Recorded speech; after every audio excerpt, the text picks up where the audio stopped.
يا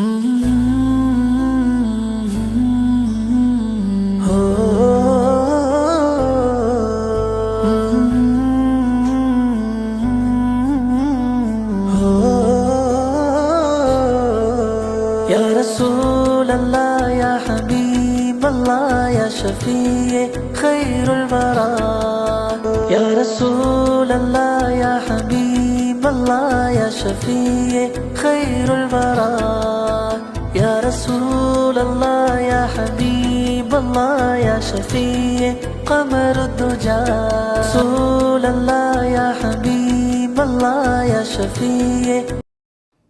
அல்ஹம்துலில்லா அல்ஹம்துலில்லா, எல்லா புகழும் அல்லாஹ்விற்கே. இன்னும் நபி ஸல்லல்லாஹு அலைஹி வஸல்லம் அவர்கள் மீதும் அவர்கள் குடும்பத்தார் மீதும் சத்திய சஹாபாக்கள் மீதும் சஹாபிய பெண்மணிகள் மீதும் என் மீதும் உங்கள் மீதும் அல்லாஹ்வின் சாந்தியும் சமாதானமும் நின்று நிலவட்டுமாக.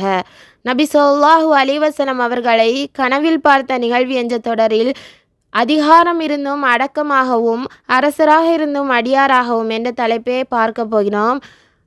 என் உரையை ஆரம்பம் செய்வதற்கு முன் என் இதயம் கனிந்த சலாத்தை தெரிவித்துக் கொள்கிறேன். அஸ்ஸலாமு அலைக்கும் வரஹ்மத்துல்லாஹி வபரகாத்துஹு.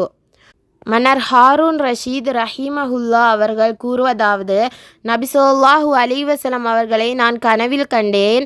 அப்பொழுது அவர்கள் என்னிடம், ஹாரூனே, இந்த ஆட்சி அதிகாரம் உங்களிடம் வந்து சேரும். எனவே நீங்கள் நடந்து சென்று ஹஜ்ஜு செய்யுங்கள், போர்க்களங்களில் கலந்து கொள்ளுங்கள். ஹஜ்ஜுக்கு செல்லும் போது 2 ஹரம்களிலும் உள்ள மக்களுக்கு தாராளமாக சதக்கா செய்யுங்கள் என்று கூறினார்கள்.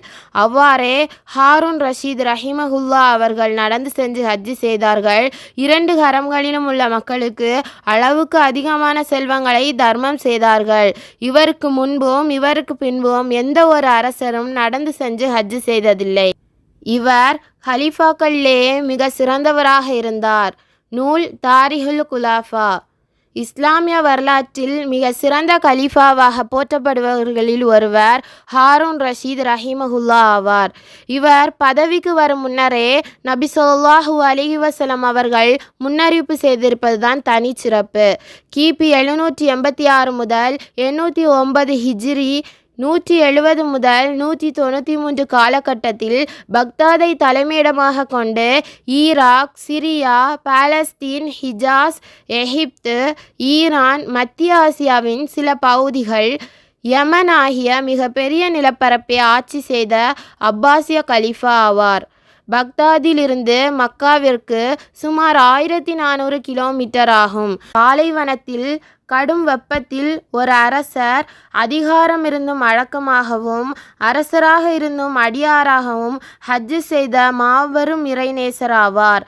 எனவே எவ்வளவு பெரிய அதிகாரத்தில் இருந்தாலும் அனைவரிடமும் அடக்கமாகவும் பணிவுடனும் நடந்து கொள்ள வேண்டும் என்பதை இதன் மூலம் தெரிகிறது. ஆகவே நாமும் அனைவரிடமும் பணிவுடன் நடக்க வல்ல ரஹ்மான் தௌஃபீக் செய்வானாக. ஆமீன். வாஹிர் தஹ்வானா அனில் ஹம்துலில்லாஹி ரபில் ஆலமீன். அஸ்ஸலாமு அலைக்கும் வரஹ்மத்துல்லாஹி வபரகாத்துஹு.